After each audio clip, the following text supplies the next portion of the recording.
Hello, happy Sunday. Happy Sunday, everyone. This is the Two Mats Q&A session brought to you by the subscribers of the New European. Bless their hearts. Bless their hearts. Should we go straight in? Let's go in.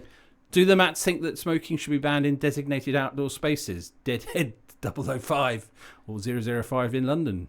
Deadhead, well, I imagine, is used to smoking other substances, but I mean, I don't just guessing. Sorry, it is absolutely wrong. Yeah, I don't know. Would it be libel to suggest that somebody smoked cannabis these days? Hardly. I mean, how is it defamatory? It's not defamatory. Half the people in my street seem to be smoking it permanently. They do little else around where I live.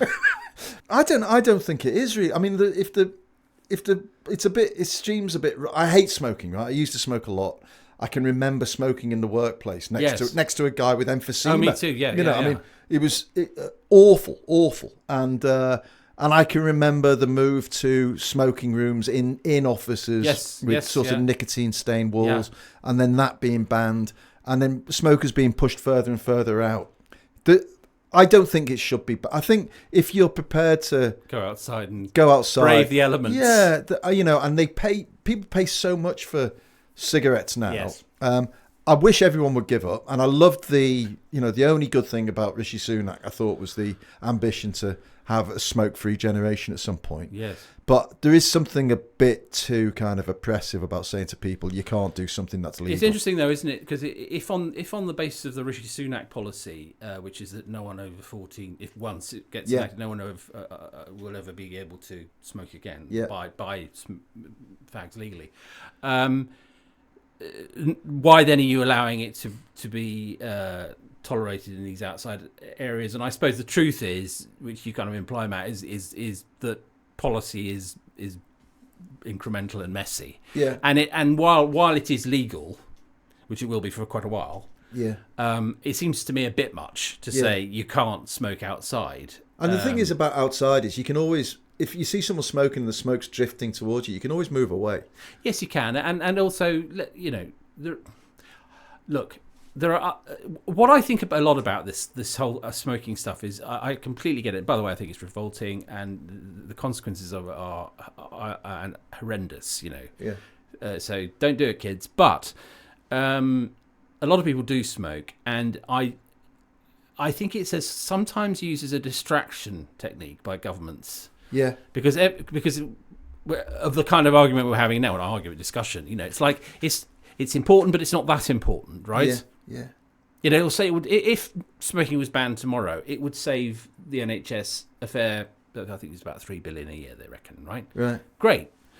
But what we need really is to find out how to raise $3 billion more for the NHS from other sources. I understand the concerns. I understand the preventive medicine point, but I really don't think, put it this way, I really don't think this will save many lives. No. And do you remember John Reid, the minister under Blair, and he said something, a terrific guy, but he said about smoking, that you've got to remember that smoking is one of the few things of enjoyment that a lot of poor people. He was very patronising about smoking, and you shouldn't clamp down on it too much. And I thought that was wrong. I don't think he meant to be fair to John. I don't think he meant to be. I think what he was trying to say was, it's a lot of people find their pleasures when they can. Right. I mean, he was quite a working class guy. Yeah, right? very much. And it came out wrong. I agree. Yeah. But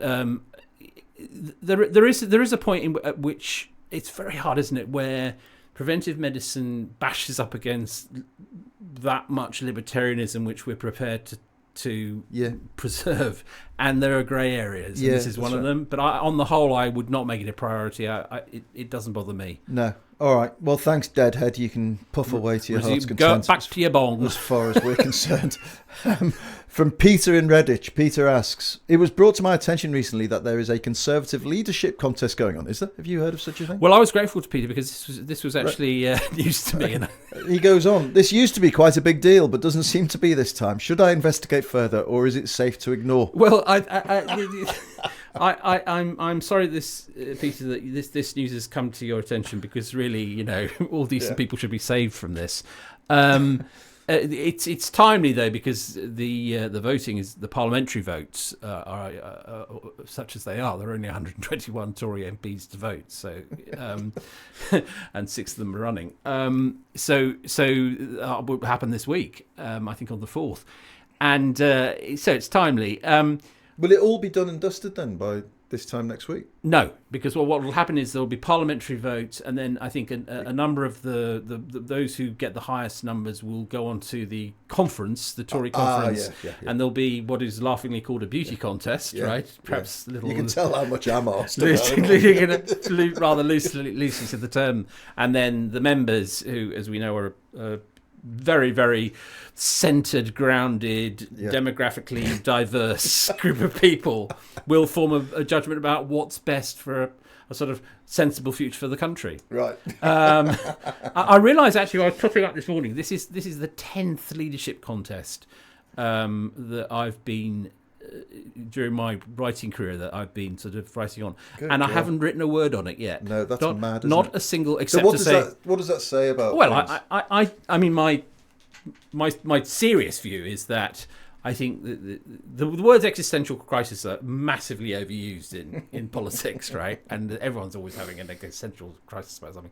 But I do genuinely think that the Conservative Party is now at the crossroads, because if you look at what the six of them are, Priti Patel, Mel Stride, Kemi Badenoch, Tom Tugendhat, Robert Jenrick and James Cleverly, are proposing, absolutely none of them has a vision that is fit for purpose for even being a viable opposition. Who do you think would be best? Forget their actual role in our constituency, in our constitution. Who would be the best leader for the Conservative Party just to become relevant again? It's hard to say. I mean, the sanest in terms of ideology is Tom Tugendhat. But having said that, he's already said he's willing to pull out of the European Convention on Human Rights. So all things are relative. Yeah. The most interesting, which is not necessarily the right... I mean, it's a bit like Trump is funny, but you don't want to be president. Yeah. But the most interesting by far is Kemi Badenoch. Yeah. She is very clever and reads... And, you know, you could have her... And says what she thinks. But you could have her in... She could come into this podcast and she'd be charming and interesting, and we'd have a really good conversation. Perhaps we should invite her on. I mean, she is a genuinely interesting person with a Charlie Mullins went well. Let's get Kemi Badenoch in. I mean, you know, it writes itself, doesn't it, the script? She is... I mean, she's ahead in the members' polls, so she's got a good chance of winning.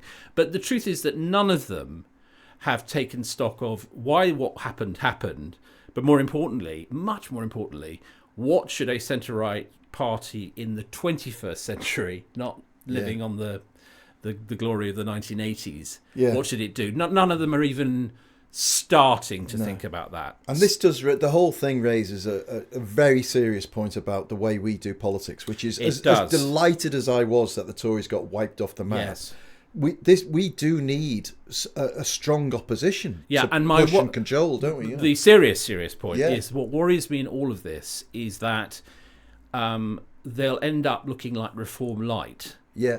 And those who at the next election are, for whatever reason, disaffected by, disappointed by, were never going to vote for Keir Starmer, will vote for Reform instead of the Conservative Party. Jesus Christ. Or the Lib Dems, let's say.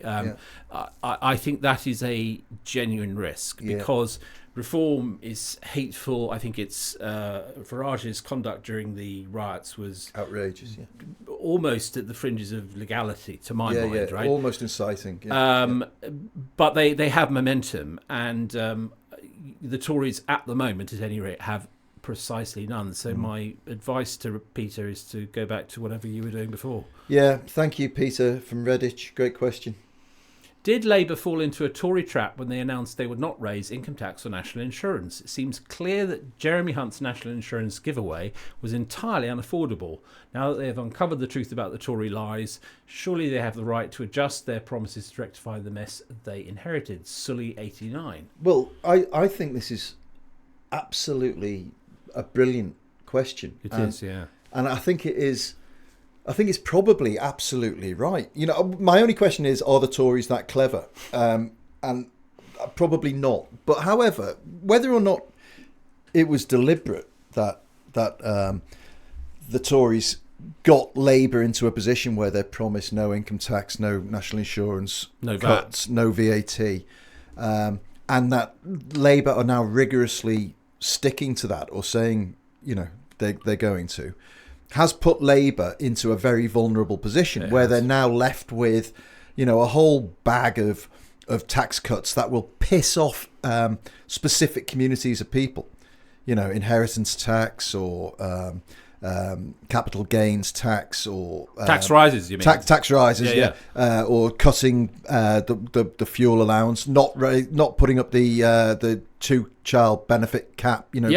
So instead of saying, do you know what, the Tories were absolutely blagging when they said that this was affordable, and we're not going to stand by it. They seem doggedly determined to say we're not going to do that. We're going to do all these other things, and it's not going to be enough. I think that it was a scorched earth policy, actually. Yeah. And I think that the giveaway was when Jeremy Hunt said that he wanted to scrap national insurance entirely, which is a totally unaffordable proposal. And these 2 cuts he did to national insurance towards the end, I think, were partly designed to leave Labour with a real problem.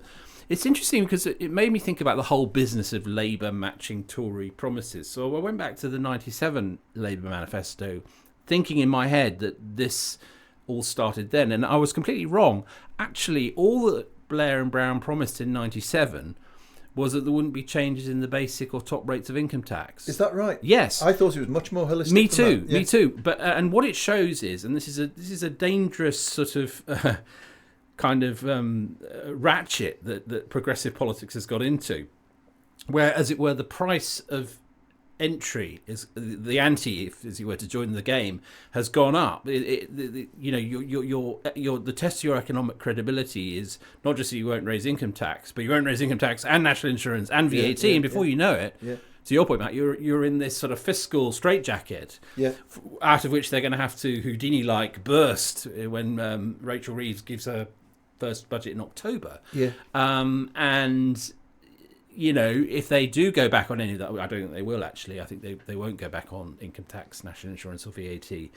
But they're certainly going to have to raise capital gains tax, and there's a case for doing that.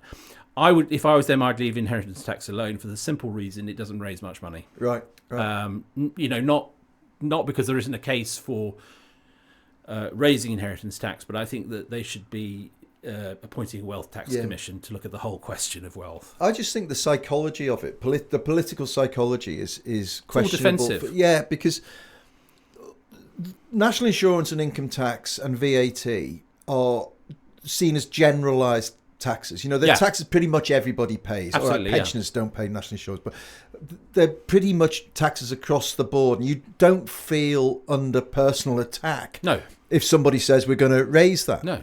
But you do feel under personal attack if they say we're going to raise capital gains, we're going to cancel your winter heating, we're not allowing the 2-child cap to be abandoned. People feel picked on when their benefits get cut. They feel picked on when they are double taxed. So the argument against capital gains tax and inheritance tax has always been that the people it really hits are the provident. Because they've earned their money, they've invested it in whatever it might be, and then they have to pay a double whack. Now, you do have to pay a double whack on, say, second homes and shares and so on. But if you raised capital gains tax to the level of income tax, which is the likely scenario, then you'd be looking at quite considerable amounts of extra tax for certain situations. And I think you're right. I think that the best way of taxing is progressively and universally. So it's universal. Everyone feels it, except for obviously those that are not taxable. But you do it progressively so that those with broader shoulders pay more. The other thing about raising capital gains tax to the extent that they're going to have to, if they're going to fill this £22 billion black hole, as it's now been referred to, is that it's directly contradictory to the whole message about growth. If you're disincentivizing the entrepreneurs and the people who are going to create new businesses, hopefully for them, that will then have an exit and an upside to them. Well, they'll go off somewhere else to do it, Yeah, I mean, this is going to be the one of the big crunch phenomena of the Starmer years is how do they keep this emphasis upon growth without killing the golden goose? Right. Yeah. And I don't know the answer to that. I'm not sure they do either. No, that's the problem, isn't it? All right. Well, let's have a quick break and come back with some more questions in a minute.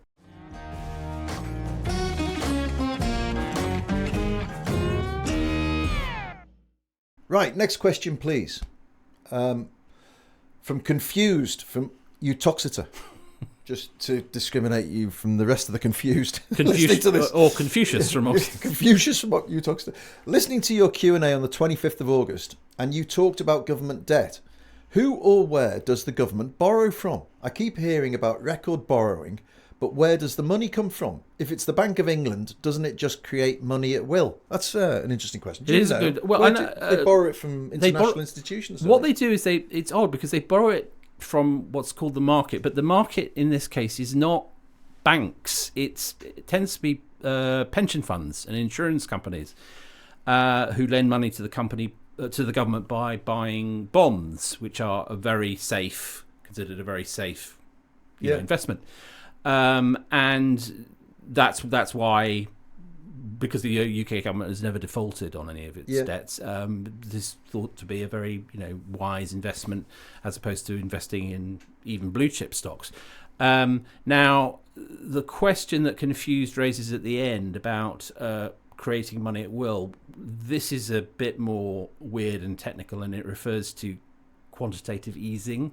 Sorry, this is a bit in the weeds, but which basically means it's often described in shorthand as the Bank of England printing money, which implies that lots more money goes out onto the streets, but it isn't really. What it is this. The bank buys government bonds. That, because you're more buying, raises the price of the bonds in the market, right? Which in turn makes interest rates go down because the return on the bonds goes down, right? And so it's a long-winded way of saying that makes people less likely to save and more likely to spend, right? So the only two bits you have to know is the bank buys these bonds, and at the other end, we all save a bit less and spend a bit more, and the economy jigs up. And this was very important after the financial crisis, and also very important after the Truss Kwarteng disaster. But that's what it is. It's not the deficit. People often confuse the debt and the deficit. The debt is what we owe, and the deficit is the difference between what we spend and what we bring in revenue in a year. Presumably some countries then have a surplus. Oh yeah. I mean, who has a surplus? I don't know actually. I mean, most industrialized countries have a pretty big debt. I mean, the American debt is absolutely cosmic. Is it? So where's all the money sitting? I do understand confused. No, I mean it is very confusing. The reason it's confusing is because we think of money in terms. However much we pretend not to, we do think of money as sort of piles of £10 notes and it isn't really. I mean, money is and this is why cryptocurrency, which I don't pretend to understand, but is such a fascinating and weird and I think mad enterprise, is that cryptocurrency basically is the idea that who needs federal banks and governments to exchange goods and have a currency, right? Well, I would have thought I do and you do and everyone else sane does, but no. And what money is another one to add to the pile of big questions for the 21st century. We should get someone who knows what they're talking about. Absolutely, because particularly with crypto, which I noticed that crypto is becoming quite a big culture war issue in America, which means it will come here eventually as well, which is that the sort of the loony libertarian right, in which I include a lot of very, very wealthy billionaires, see crypto as the future because it doesn't involve the government. Well, weirdly, you sent me that outrageously amusing clip of Donald Trump advertising his digital collector's cards. Beautiful cards. Yeah, but at the end of it, he says, "Some people call me the crypto king. I don't know if that's true, but that's what a lot of people are saying." People are saying. It's like, where did that come from? The crypto king. He did madly go and pay a visit to a crypto conference couple of months ago, before Biden stepped down. There was always, and I'm absolutely confident that Donald Trump has no idea what cryptocurrency is, but he went there and he says, "Beautiful crypto, excuse me," and they're all there in their outsized t-shirts going. Why would he see it as a vote winner though? Because of its cultural. I mean, I doubt he came up with the idea. Right. But crypto is, if you're MAGA, crypto is a thing to be in favour of in the way that God or QAnon, or there's a strange coalition of lunatics involved in all this. But no, but it is. I mean, there are confused Midwesterners in basements who think that crypto is the only future, because when the government tries to turn us all into zombies through Bill Gates' vaccination program, they won't be able to close your bank account. Crypto will be the only way of saying no. But I mean, this is all. This is actually the case.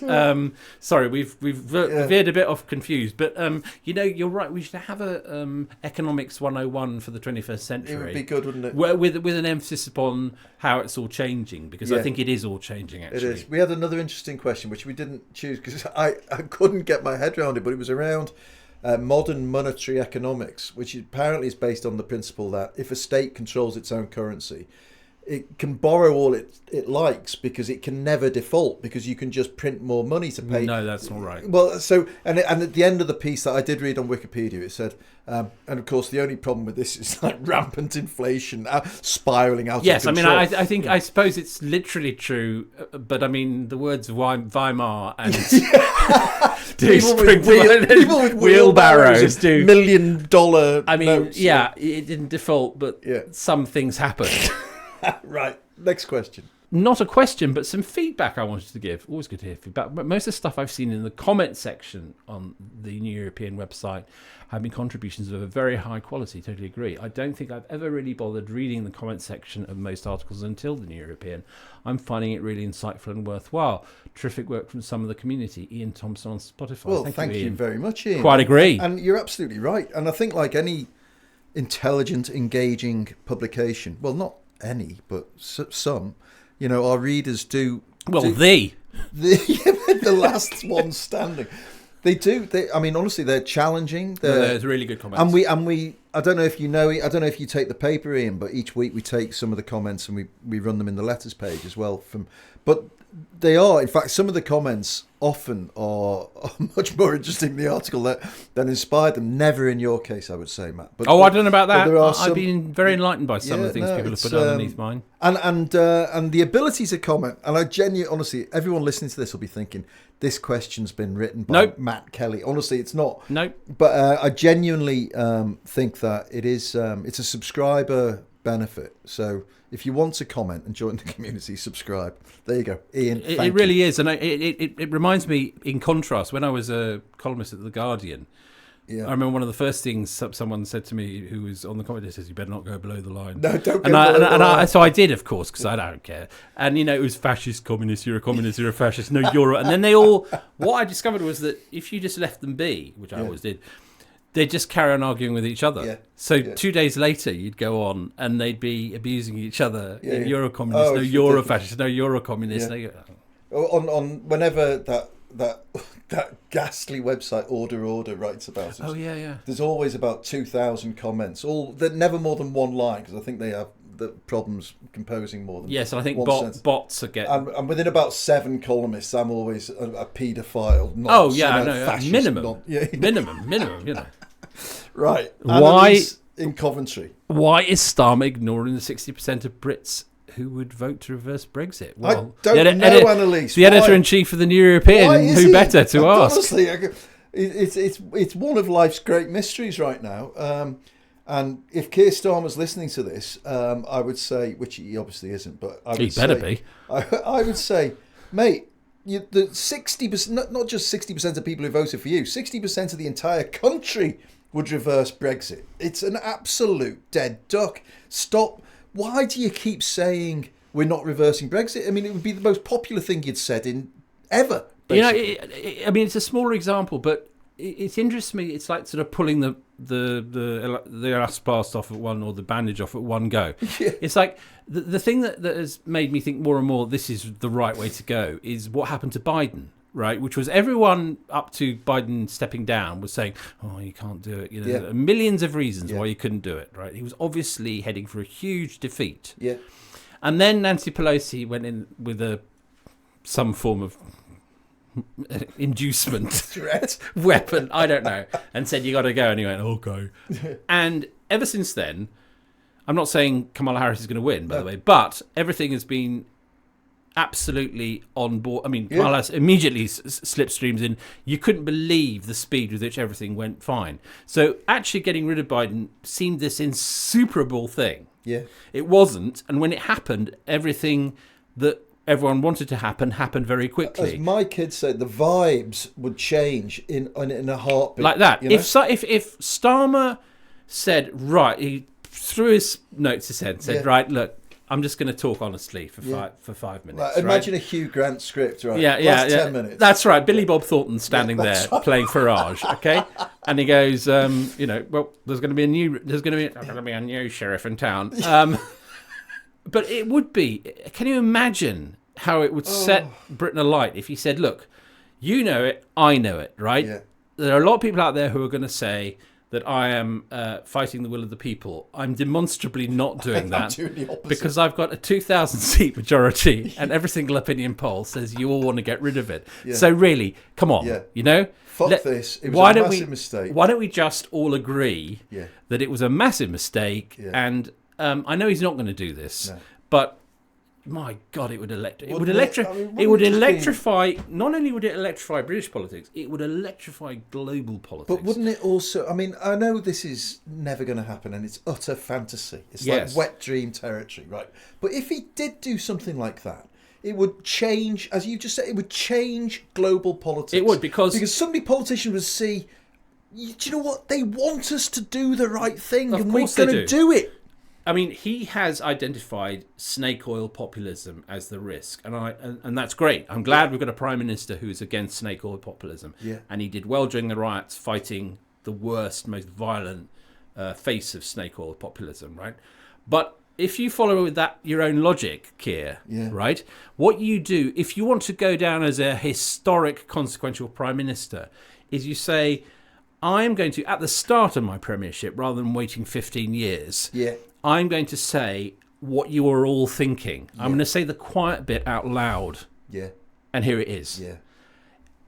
It would, honestly, it would knock the presidential race off the top of the... He would be the greatest leader in British history since Churchill. Yeah, I mean, he would. I mean, forget Thatcher, forget Blair. Starmer would be the person who came in, had the courage to tell the British people what they were in plurality, if not majority. I think majority actually, and that poll suggests 60%, which is pretty hefty majority.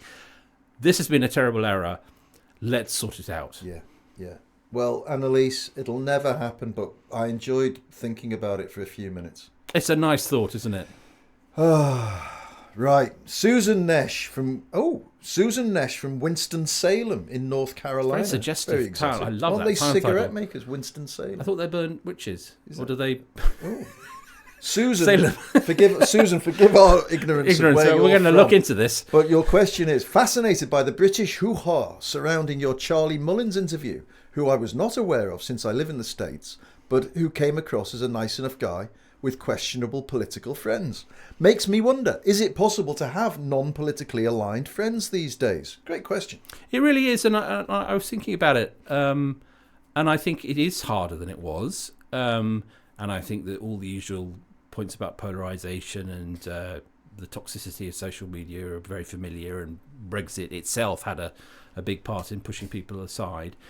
And I think that it's a shame because actually the point about being a citizen as opposed to the supporter of one party or another is that you have a commonality, whatever you say or do. And that is getting badly fragmented. The sense that, you can talk to anyone who is abiding by the kind of norms and laws of citizenship, you can talk to in a way that is at minimum courteous, hopefully amiable, and better still friendly. Yeah. And it's all happened very quickly. I was thinking about this in the context of John McCain, the late John McCain, who ran for the presidency against Obama in 2008, which was a bit of a tragedy because he should have really run for it in 2000, but he lost out to George Bush. But the reason it came into my head was that John McCain, who was a Republican, came this close to being the Democratic contender John Kerry's running mate in 2004. Yeah. So you would have had Bush Cheney versus John Kerry, Democrat, and John McCain, Republican. Now, can you imagine anything like that anywhere in the world now? No. Impossible. I mean, it just that, and Biden is part of that tradition, which is people who had friends across the political spectrum. Yeah. You know, and it's interesting. Adam Bolton, who spoke on our Friday podcast, mentioned David Davis. Now, David Davis is a great example of a Eurosceptic right-wing Tory who has friends all over the political spectrum. You know, he knows our own Alistair Campbell. I know him quite well. You know, it would never occur because to him. Because he conducts himself in a decent He's way, a very decent man, very courteous man, and also he's a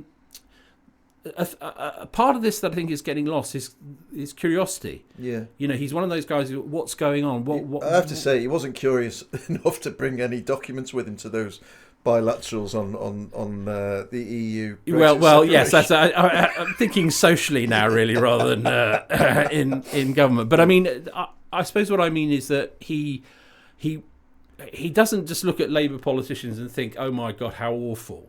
Yeah, he thinks, "I wonder what they're up to." Right. It's amazing.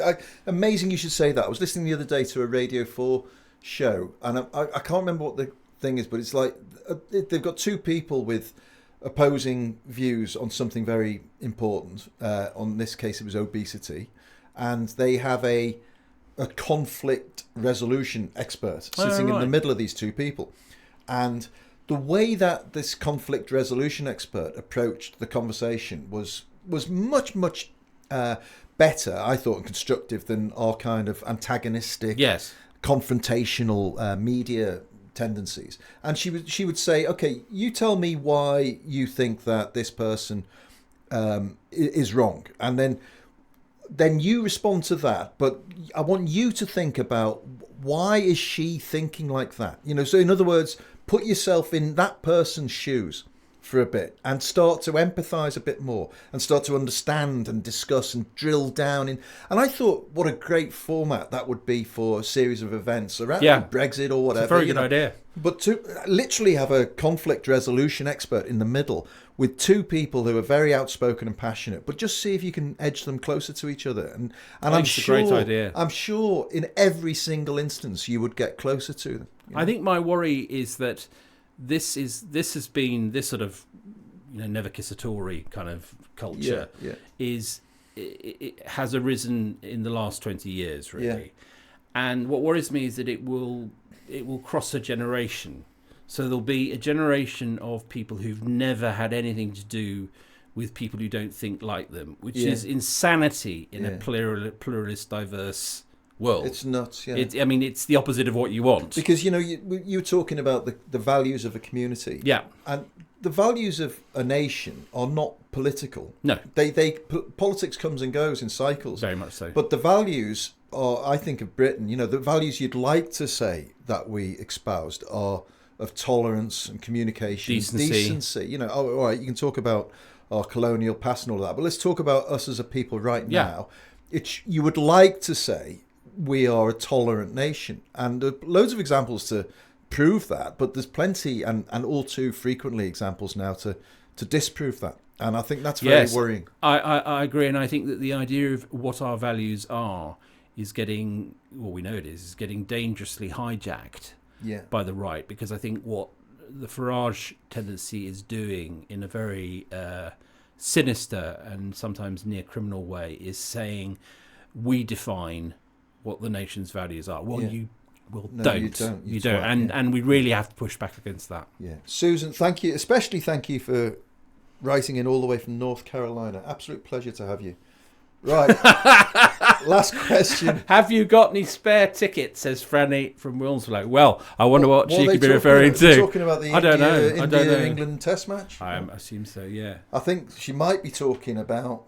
You gotta roll with it. You gotta take... Alright, Arcade. Have you got any tickets? Alright, Arcade. You know, what's been going on in this dead town since we've been away? I know I hate you, but will $500 million make any difference to our relationship? It seems to, doesn't it? Yeah. There's nothing that... Have you got any tickets? Never mind spare tickets. No, I'm hoping to get them, but you never know. You never know. The only consolation to everybody is that there's a suspicious gap between the two Wembley dates. Have you seen that? It's like the 25th and 6th of July. Don't hold me to this. And then the next two dates are August the 3rd and 4th, or August the 2nd and 3rd. And they've already plugged one in the middle. They've already said there's going to be a fifth one at Wembley. And there's still 2 days either side of that as well. So Taylor Swift, how many times does she play at Wembley? Many, 8 times. Many, yes. I reckon there's a 10-day span between their announced first and last gig at Wembley, during which all the rig and the stage and all of that will just be sat there. I reckon they're planning to fill those 10 days at Wembley. I hope you're right, because there's going to be a lot of very sad centrist dads. I know. It's interesting because... Are your kids excited about it? They're not, actually. And Really? It's interesting because they were very... when I went to see the 3/4 of the Pistols and the Sex Pistols and Frank Carter play the other day at Bush Hall, which was fantastic, they like that. They like the Sex Pistols. They like Joy Division. They like the Smiths. But for some reason, and I don't know if you have any wisdom on this that I don't, Oasis hasn't made it through the generational Checkpoint Charlie, right? In my experience, maybe your kids are different. I don't know. No, not especially. They like Oasis, but only because we play them. But they would never stick it on. For instance, we went to see LCD Sound System. Oh, brilliant! At Victoria Park the other day, and everybody's playing it non-stop in the house now. Absolutely love LCD Sound System. Yeah. Superb. But Oasis, not so much. But they know it's a bit like a karaoke thing for them. They know the words, Yes. Yeah, but they're not as excited as we are. I think part of it is that people of our generation go a bit misty-eyed. Yeah. And we do our kind of 2012 Olympics. Yeah. Look, and then we start humming So Sadly, and I think it just kind of. They think, oh Christ! It's weird. I felt a bit sorry for Blur, because Blur are playing Wembley, I think, on September the 9th. One show that no one's noticed. Well, I'm sure that's not true. I'm sure it's Blur. I mean, Blur have been reuniting sporadically quite regularly, and very jolly it's been too. But the thing here is that the sibling hatred has been the best preamble to a complete massive money-making bonanza. Have you seen the documentary Supersonic? Yes. I thought what was brilliant about that was that, because the sense before that really was that Noel was the genius brains behind everything, and Liam was this sort of like Neanderthal bozo who came up with great sound bites and had a great walk and a great rock and roll voice. Oh, I mean, one of the great voices. Lydon meets Lennon. Yeah, exactly right. So a superb voice. But that documentary puts them both into a different context, I think. Liam Gallagher's a very, very brilliant. He's brilliant. Musician. I loved that. I can't remember what it's called now, but that song he did with Eric Cantona. Well, yeah, Cantona in the video. Yeah. You only get to do it once. Yeah. And if you haven't seen this video of Cantona, I mean, obviously Man United legend, I'm not that into, but I am for Cantona, and it's a brilliant video. I mean, Oasis, like all great British institutions, creatively, are music hall. Yeah. They're music, but they do.